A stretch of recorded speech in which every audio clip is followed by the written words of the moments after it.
Voici notre purée de pommes de terre et de chou-fleur. Je commence par apprêter le chou-fleur. Ça va prendre environ la moitié d'un gros chou-fleur, l'équivalent de 3 tasses. Dans cette recette-là, j'utilise à la fois les fleurons et le cœur du chou-fleur, mais pas les feuilles, cela dit, parce qu'elles sont vertes et je veux que ma purée reste blanche. Je coupe en petits morceaux pour m'assurer que ça cuise rapidement et je mets mes 3 tasses de chou-fleur dans la casserole. J'ai besoin de la même quantité de pommes de terre, c'est-à-dire 3 tasses de pommes de terre en cubes. Je commence par les peler, les laver. Je les coupe en deux de manière à pouvoir les déposer à plat sur la planche à découper pour qu'elles soient bien stables et c'est plus facile de faire des cubes de cette manière-là.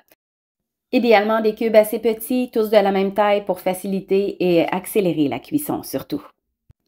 Une fois que c'est fait, j'ajoute les cubes de pommes de terre à la casserole avec les choux-fleurs. Il me reste à apprêter une gousse d'ail, donc je commence par la peler. Un truc pour faire ça encore plus facilement, c'est d'utiliser la lame de couteau à plat sur la gousse, de donner un petit coup, ça aide à enlever la pelure plus facilement.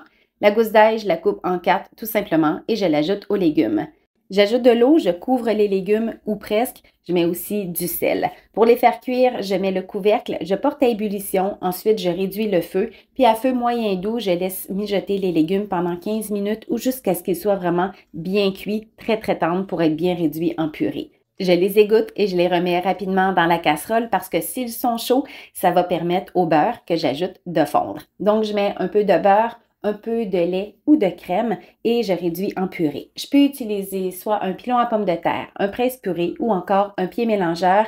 Le résultat ne sera pas le même avec tous les instruments. Avec un pilon à pommes de terre, c'est un peu plus grossier, alors qu'avec un pied mélangeur, ça nous permet d'obtenir une purée qui est très lisse, très homogène. Donc, c'est vraiment au goût ou selon ce qu'on a sous la main.